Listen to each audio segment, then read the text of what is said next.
Abdulazizov Andijon viloyatidan. Aynan uni adashtirib yubordim men. Alimbekov bilan, demak, qizil rangli libosda Abdulazizov, uning raqibi ko'k rangli libosda harakat qilmoqda. Raund boshidanoq Abdulazizov hujumga o'tdi. Klinch. O'yinni berish kerak emas. Hozir gilyotinani tashkil qilmoqchi Alimbekov va noqulay vaziyatda qolib ketyapti Abdulazizov. Chiqib ketish kerak.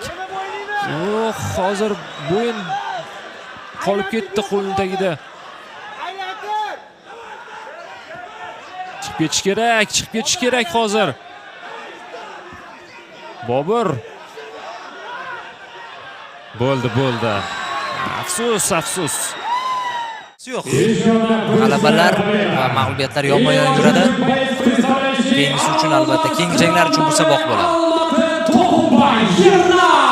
Yernar Alimbekovani esa ishonchli g'alaba bilan tabriklaymiz.